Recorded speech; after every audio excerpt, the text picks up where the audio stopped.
Tapos sabi niya, sana mapansin daw ang kanyang sky blue, pink, white, gray, and black. O, ayan, napansin ko na. Kaya, wag ka nang umiyak. Ala, hindi naman siya umiyak. So, i-comment yan dyan kung ano yung next nating ikukulay-kulay. Pero, syempre, wag niyo akong kakalimutang i-follow. So, gumawa tayong sky blue. Ayan. Tapos, ayan, white muna, tapos blue. Konting dot lang ng blue, tapos i-blend. Ayan, sky blue na siya. Ang ganda, di ba? Tapos, ang sunod naman daw ay pink. So, gagawa tayo ng pink. Red muna. At saka, syempre, white. Ayan. Bidang-bida si white ngayon, ah. Ayan. Tapos, ilan natin. Ayan. O, pink na siya. O, diba? Ang galing. And next naman natin ay si white. Ilan na lang natin siya ilagay. O, ikaw mo yan dyan kung ano next natin.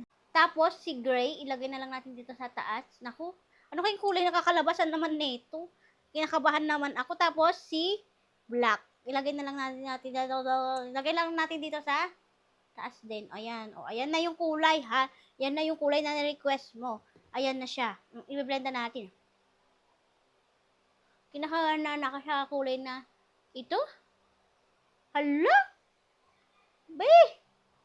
Ala! So, eto siya.